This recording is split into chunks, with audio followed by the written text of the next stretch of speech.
All right, so I'm here. I got my mirror, my flashlight.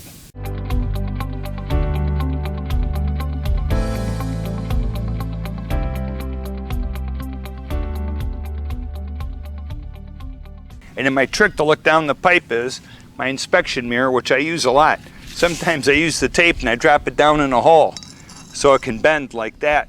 So I can take it from up above, I can look down a hole. This hole's big enough I can just reach in there with my hand. A mirror to have on site is an awful handy toy. I'm shining in the hole, I can look, you can't see what I can see, but I'm looking down that pipe that I installed probably 15 years ago.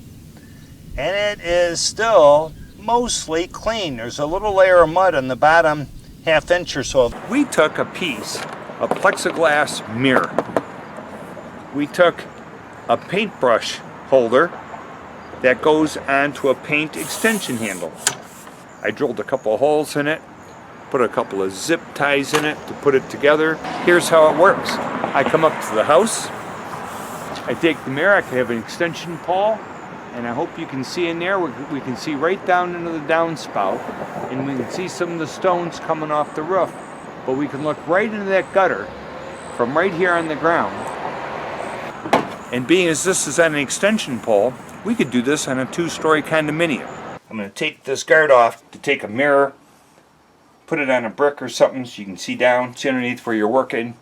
Not enough headroom for me to get in there. If I did, I'd be too close, couldn't see it. So here's what I have. I have a mirror and my pliers and the bolt way up there. The mirror keeps it so I don't have to lay on my back.